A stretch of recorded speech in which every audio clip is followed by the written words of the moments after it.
one of the interesting angles surrounding the NFL draft that we actually talked about on Wednesday of last week was whether or not there was going to be any Twitter blow up. And it happened. You just heard me talking about it with Zach Wilson. And I just want you to think about this question. Just think about this question. If people only had opinions on athletes for what they did in games, is that better or worse for athletes? Because I think this is a broad question, right? And it's something we kind of debated a long time. The Michael Jordan, Tiger Woods era basically believed, hey, I want people to judge me for my athletic performance essentially alone. And that's what people did. Most people don't really have a strong opinion about Michael Jordan's off-the-court related political endeavors, whatever they might be.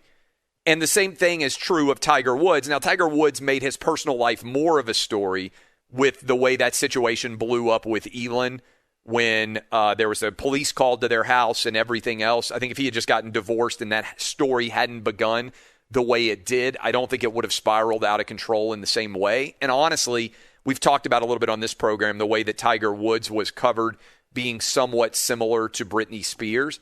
But my point is, Tiger has his own failings and challenges in his personal life, but most people at this point have an opinion about Tiger Woods that is rooted to his golf, and I would say that Tiger Woods is still by far the most popular golfer in America and probably the world.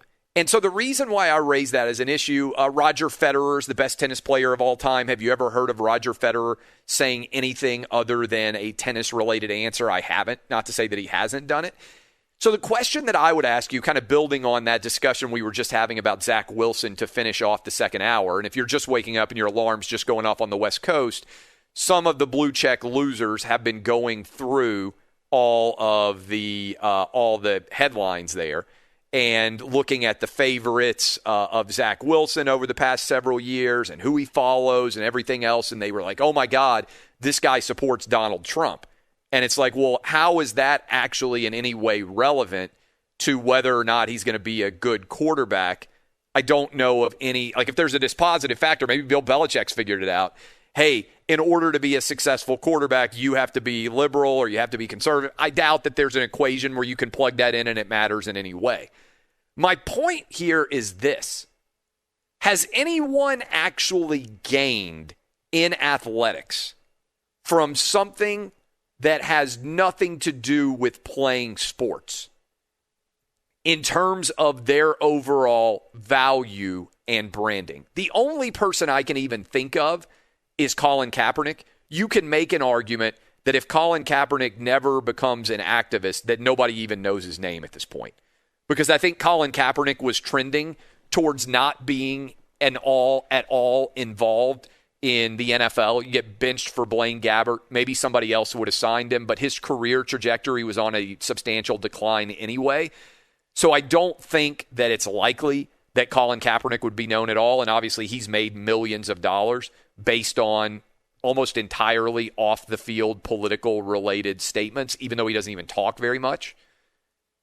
But is there any good athlete, right? I understand like how social media can be a difference maker for guys that may not be the stars of their team, that it can be a way for them to get noticed.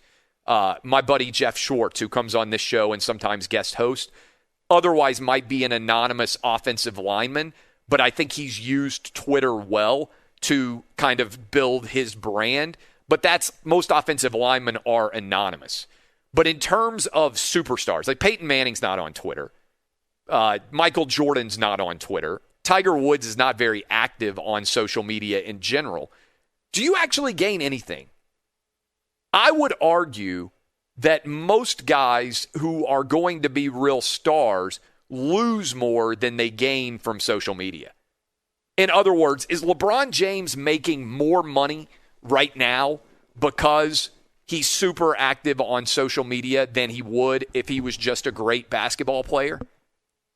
That's not even talking about the time that he spends. I would actually argue that LeBron James would be far more popular than he is if he were not active on social media. And so this kind of ties in with the question of a lot of kids are getting ready to graduate from college or high school now this time of year. How much are you gaining from social media versus how much you are risking or losing? I think LeBron James would be infinitely more popular, and I think he would sell way more shoes if he had followed Michael Jordan's example and just allowed his excellence on the basketball court to be his hallmark. There's a great story here that doesn't get a lot of attention, but it's one of my favorite facts. Did you know, and this is wild, Michael Jordan by himself sells more sneakers every year than every current NBA player combined? Think about that. Think about how wild that is. By the way, you could also toss Kobe into this discussion. I don't really remember Kobe being super outspoken in any way other than allowing his excellence to be his hallmark on the basketball court. And I'm not an expert, but a lot of you are waking up in LA and listening to us this morning, and I'll ask Petros this, whether he believes it. But I think LeBron is way less popular in LA than Kobe, and probably still, certainly, LeBron is way less popular in LA than Michael Jordan is. And so there is a lot of noise in terms of people diving in and chasing whatever that story might be of a day-to-day basis. And it can make you believe, oh, this many people liked this tweet, this many people liked this picture. But for guys like LeBron and the Peyton Mannings of the world and the Tiger Woodses of the world, I think they're so famous that they only have opportunities to lose fans on social media as opposed to gain them. And I think this is true in the larger context with sports as well. Because I think what has happened is in sharing so much of their lives, they're giving oftentimes a lot of reason for people not to like them. Does that make sense? And some people say, well, you're active on social media. That's true. But I'm in the opinion business. And when you're in the opinion business, as soon as you take a side, some people are going to disagree with it, right? Like, some people are going to be of the opinion, hey, this is a good choice. And other people are going to be like, oh, that's an awful opinion. And so it's going to break down either positive or negative. Like what you think about my belief that Aaron Rodgers is going to end up in Denver. Some people out there are like Packer fans, maybe some of you are like, oh, you're full of it, Clay Travis. There's no way that's true. And then other of you out there are like, well, I don't know if the Broncos makes the most sense. In other words, every time you open your mouth and share an opinion, there are going to be some people who agree and some people who disagree. That's the job. But when you are an athlete, your goal is to appeal to everybody. And so I don't know that you're gaining anything. And I think the precedent that's being set of, oh, this athlete liked this tweet, oh, this athlete liked that tweet, and therefore trying to define people outside of the world of the sport itself is interesting. Also, I think, by the way, whatever opinions you might have, if you're a great athlete, they don't really matter in the context of you being a great athlete because the locker room is the ultimate prove it to me place.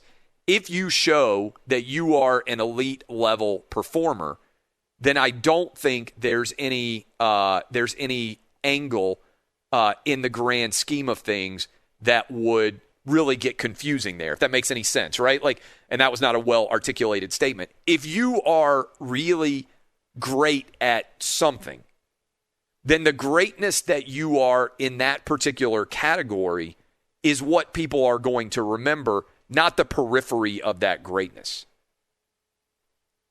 And I feel like in many ways, social media is making people like athletes less. The games make you like them more. Social media can make you like them less if you are a star. Now, again, I think it makes a lot of sense if you're on the periphery, if you're an offensive lineman, if you are like Juju Smith-Schuster is way more known now because of his social media profile, but he wouldn't have been a star otherwise. If you are excellent, your excellence is your hallmark. It speaks for itself. And I wonder how many of these guys are making choices that aren't actually helping themselves and also might even be hindering. In other words, simply summing this up, are there people who like LeBron because of social media that wouldn't have liked him otherwise? I find that hard to believe. Are there people who dislike LeBron James because of social media that might have liked him otherwise? I think the answer to that is yes. And so if I were giving advice to all the high school and college kids out there, you're sending out resumes right now. Think about what your social media profile says about you. And if you look good on paper already with your resume, I think all you could do with your Instagram or your Twitter accounts, if the recruiters look you up as they are certain to do, is actually hurt yourself. If your resume is already great, you don't need social media. If your resume isn't great or people might not know you, that can be what gives you a leg up and allows you to advance your career.